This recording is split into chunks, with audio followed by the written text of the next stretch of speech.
मुंबई अहमदाबाद महामार्गावर चालत्या स्कॉर्पिओ गाडीला आग लागल्याची घटना घडली असून या घटनेत कोणतीही जीवितहानी झाली नसली तरी गाडी पूर्णपणे जळून खाक झाली आहे।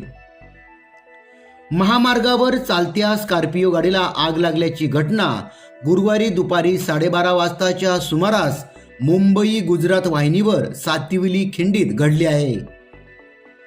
महामार्गावर वाहतूक पोलीस पेट्रोलिंग करीत असताना सदर घटनेची माहिती मिळताच घटनास्थळी पोलिसांनी धाव घेतली। स्कॉर्पिओ वाहन क्रमांक MH02BY 3500 या वाहनाला रस्त्यावर जात असताना अचानकपणे आग लागली। यावेळी चालकाने प्रसंगावधान दाखवत गाडी रोडच्या बाजूला उभी करून चालक खाली उतरला। पोलिसांनी वसईविरार महापालिका अग्निशमन दलाच्या गाडीला बोलवले व आग नियंत्रणात आणली, मात्र तोपर्यंत गाडी पूर्णपणे जळून खाक झाली असल्याचे दिसून आले।